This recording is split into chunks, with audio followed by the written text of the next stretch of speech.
hallelujah. I'm gonna tell God on old Massey.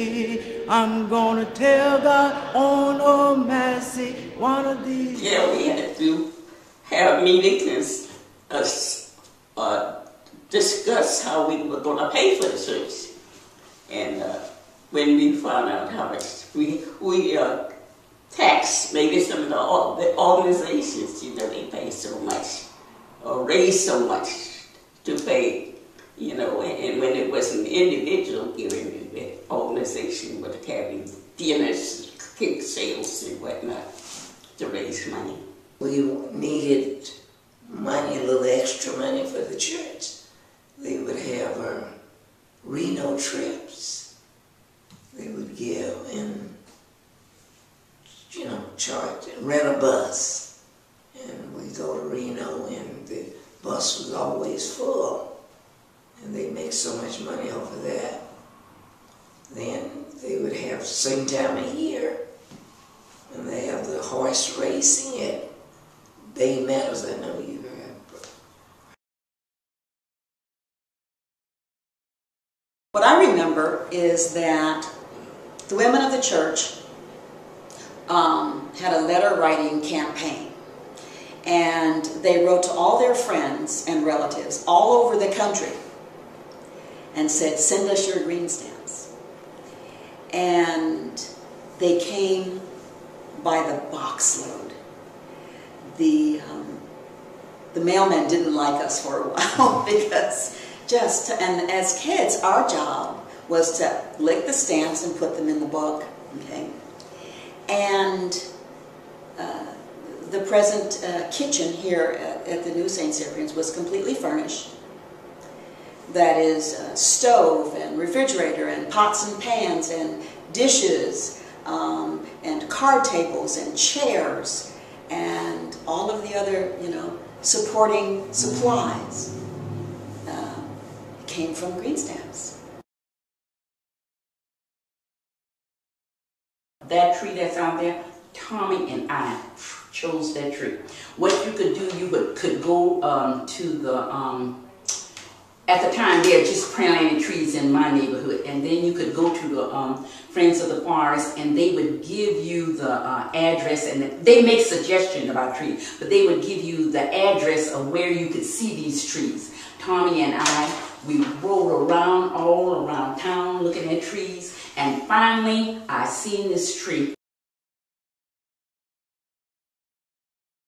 In 1964, I was involved in the sit-in movement in Nashville. Shirley Matthews was at Bennett College in North Carolina, and of course our families were very close. And we both got arrested at the same time and went to jail. And so Mrs. Matthews and Mrs. Hambrick were crying on one another's shoulders because their daughters that they had sent away to get an education had ended up as jailbirds. In fact, in our house we'd see all the civil rights stuff going on.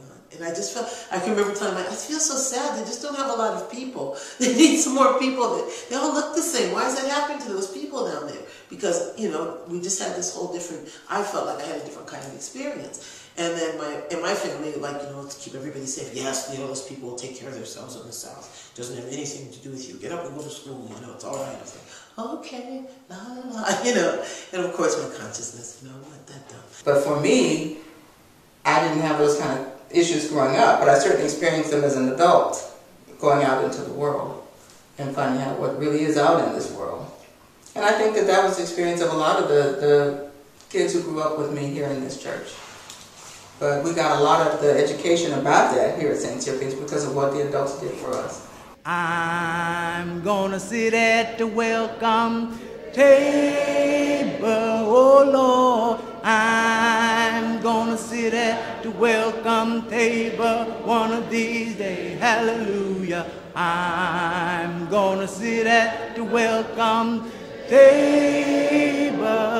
I'm gonna sit at the welcome table one of these days. His wife was not an African American and he was.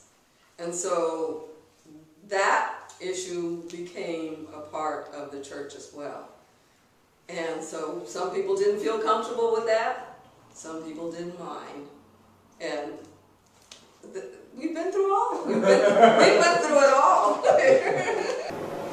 And then there was becoming to be greater acceptance of the gay community in San Francisco, and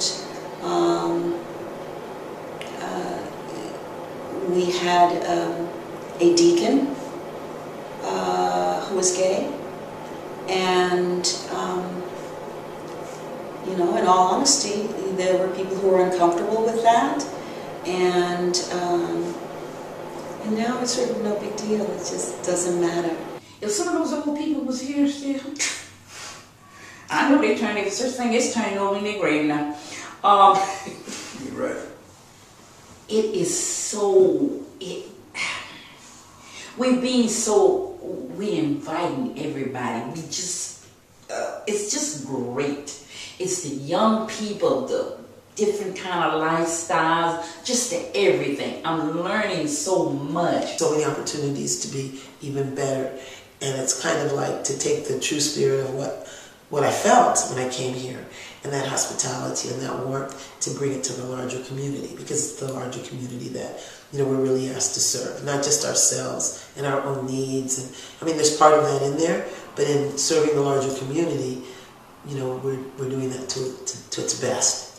One of the great gifts, I think, is that we have that heritage of being a church of the outsider. When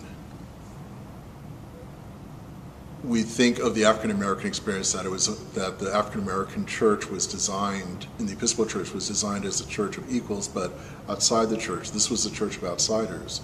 So we can call that back into our cultural heritage again, and saying that we're a church of the outsiders, not just, though, for the African American experience, but all the experience of people who have felt that they were outside the church, and that God's welcoming call is still for everyone, and not just for a select few.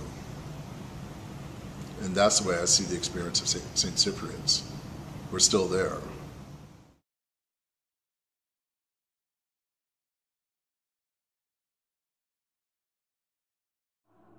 Lord, keep so busy working for the kingdom. Keep so busy.